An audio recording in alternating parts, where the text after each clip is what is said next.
Hello दोस्तों, नमस्कार। Political science learning में आप सभी का स्वागत है।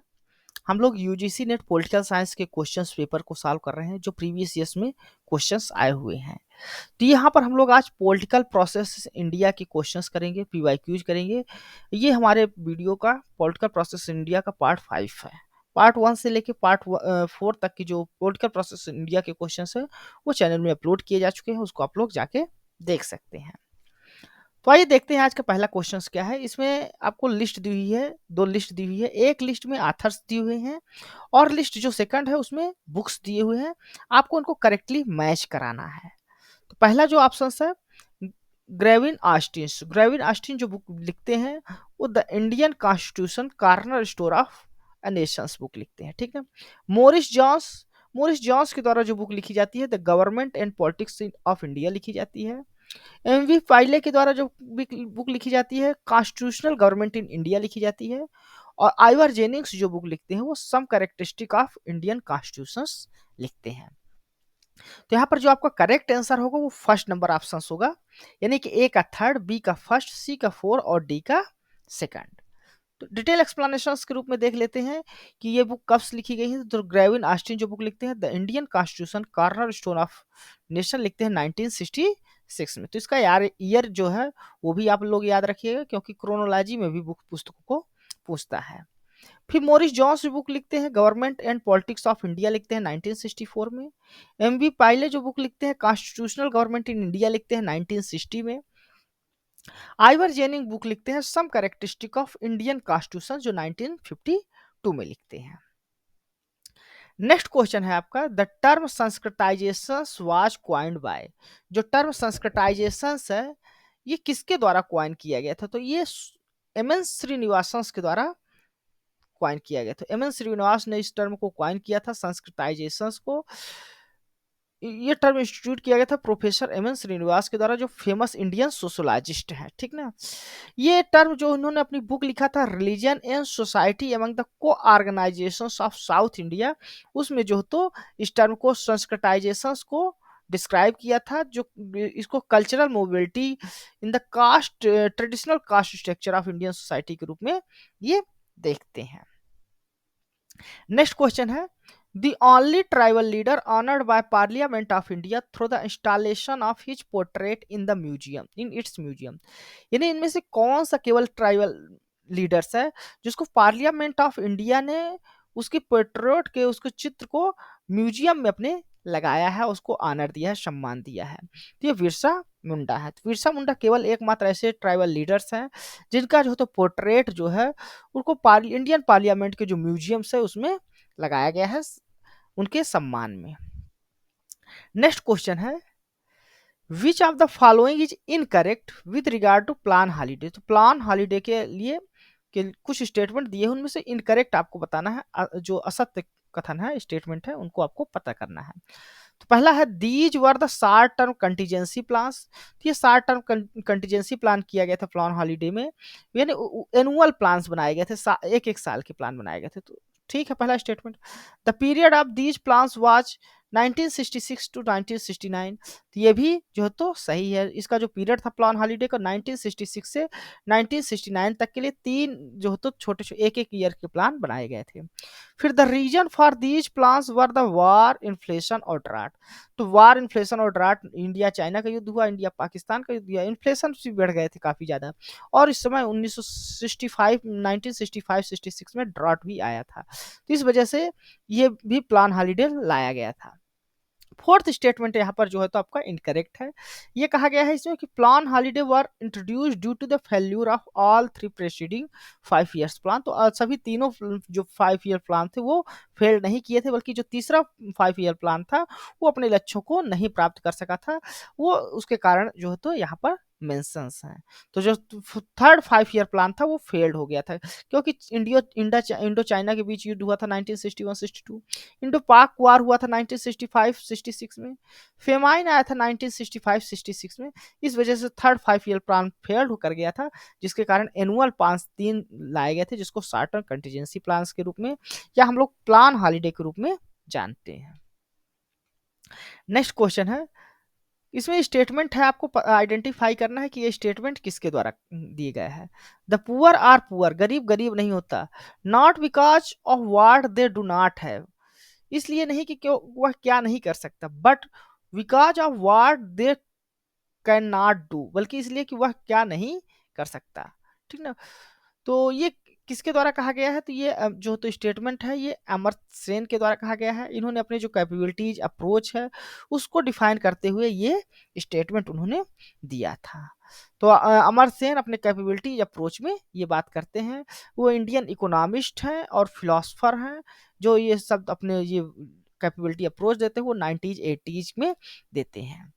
उसमें पॉवर्टी को वो इंट्रोड्यूस करते हैं कि डिप्रिवेशन ऑफ कैपेबिलिटीज, लोगों के पास कैपेबिलिटीज की कमी होती है, इस कारण वो गुड लाइफ नहीं जी पाते। ठीक ना। और जो डेवलपमेंट है उसको देखते हैं कैपेबिलिटीज एक्सपेंशन के रूप में, यानी लोगों की अगर कैपेबिलिटीज में क्षमता में विस्तार किया जाए तो वही विकास है उसको रूप में देखते हैं। तो और इसी सॉरी इसी को डिफाइन करते हुए वो कहते हैं कि the poor not because what they do not have but because what they do not they can not do, यानी गरीब इसलिए गरीब नहीं है कि वहां उनके पास क्या नहीं है, बल्कि वह क्या करने में सक्षम नहीं है, इस वजह से गरीब है।